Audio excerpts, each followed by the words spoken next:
can't quite believe I'm going to say this, but after 15 long years, I'm finally back at Disneyland. And it was nice to see that despite living in a very technological age, you can still get a paper park map. And while it's great to enter any Disney theme park, there's something really special about entering Walt Disney's very own first Magic Kingdom.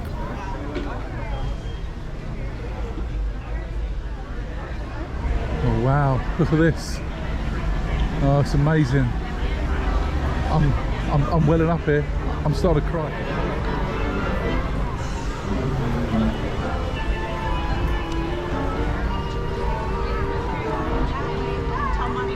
And I just love to hear that music as you walk into Main Street USA.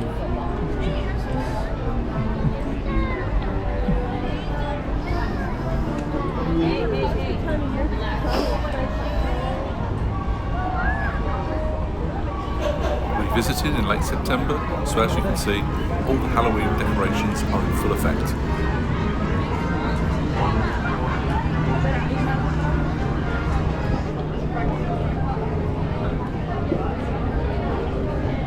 And just to point out, my channel has retro Disneyland footage from my trips in 2004 and 2007.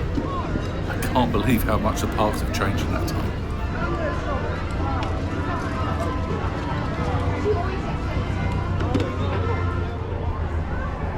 Wow, look at this huge line to go to Starbucks. It must be worth getting your own coffee outside of the parks and bringing it in.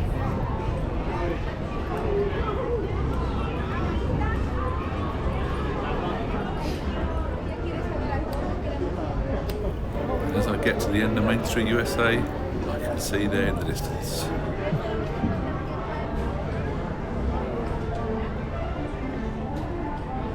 Small and beautiful Sleeping Beauty Castle.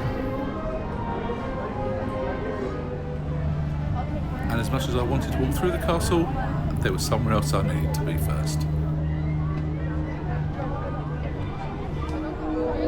Two attractions that I really wanted to do at Disneyland on this trip. The first one of these was the Haunted Mansion, with a Nightmare Before Christmas holiday overlay. I will leave a link for the full POV of this ride, but just to say, I was absolutely blown away by this. I think somebody who's never been to the parks before and never been on the Haunted Mansion, they could easily believe that this is actually the ride. Or night, I have a special present just for you. Happy holidays, everyone!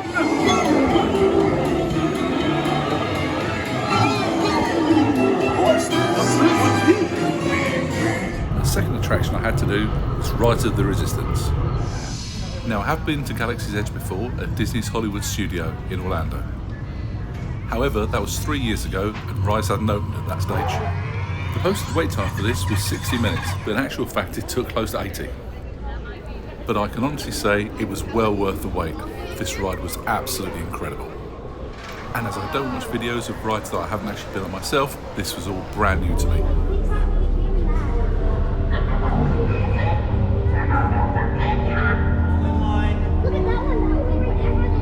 It's at the end of the hallway. Turn right.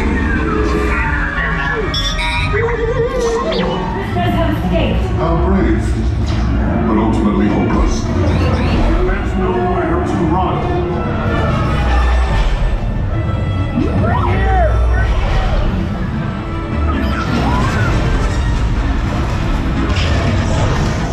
You will tell me the location of the secret base, and then I will destroy you and the Resistance. After riding some new attractions, it was time for a classic. Big Thunder Mountain is a must-do on any trip. Hello, goat.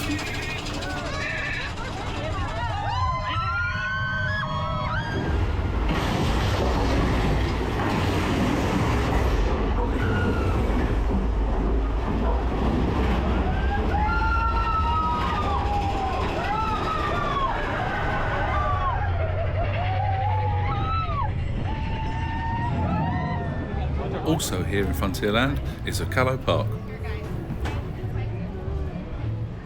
This is here during Halloween time at Disneyland, and it's to celebrate the Day of the Dead. I thought this was really great. We then met up with our friend Jim from Anaheim Park Tourist. If you're thinking of coming to Disneyland, check out Jim's channel, so he has lots of great information and hotel reviews. We then decided to take a break and go to the Rancho del Sacado for some tacos. And I thought that these were really tasty. And after leaving here, we managed to catch up with a cavalcade.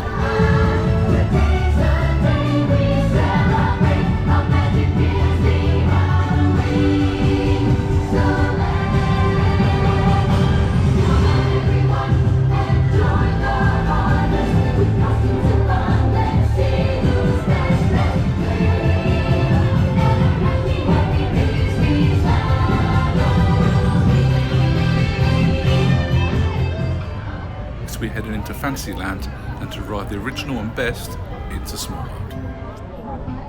I really like that the ride starts outdoors.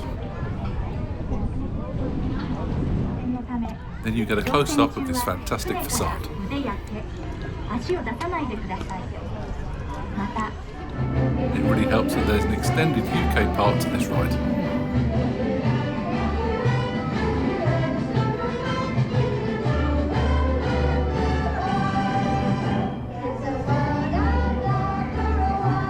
It's great to see Alice and the White Rabbit from Alice in Wonderland.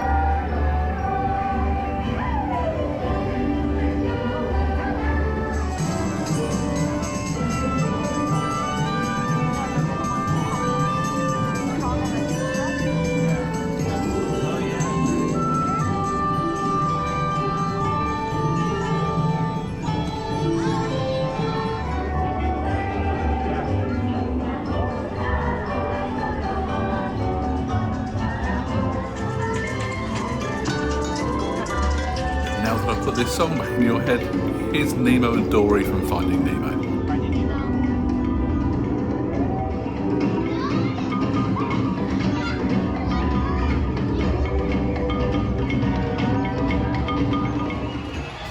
And next up is Mr. Toad's Wild Ride. It's one of my favourite rides in the Magic Kingdom, and it's nice to still have it over at Disneyland.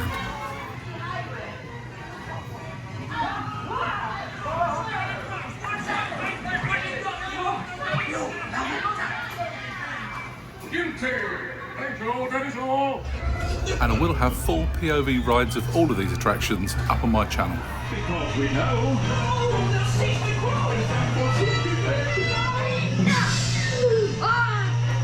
This ride is the classic Alice in Wonderland. See the majestic Matterhorn, which was unfortunately closed during our visit. Oh well, I'll just have to come back.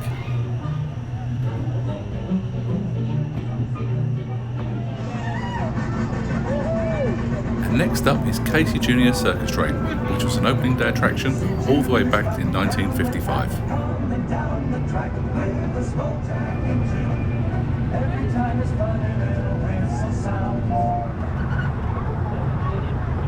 And an even more relaxing way to see this attraction is to ride Storybook Land canal boats.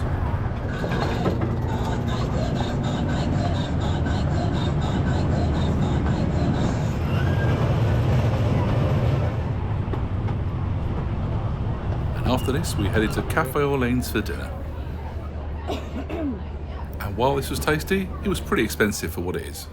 I went for the shrimp pasta, which was $24. My better half went for the cup of chicken gumbo. After an early start, it was time then to think about heading out of the park. This was my first of 5 days at Disneyland, so I have many more videos to come. And in my next video, I'll be going to Disney's California Adventure. If you've enjoyed this video, please give it a thumbs up, and if you haven't already, please consider subscribing.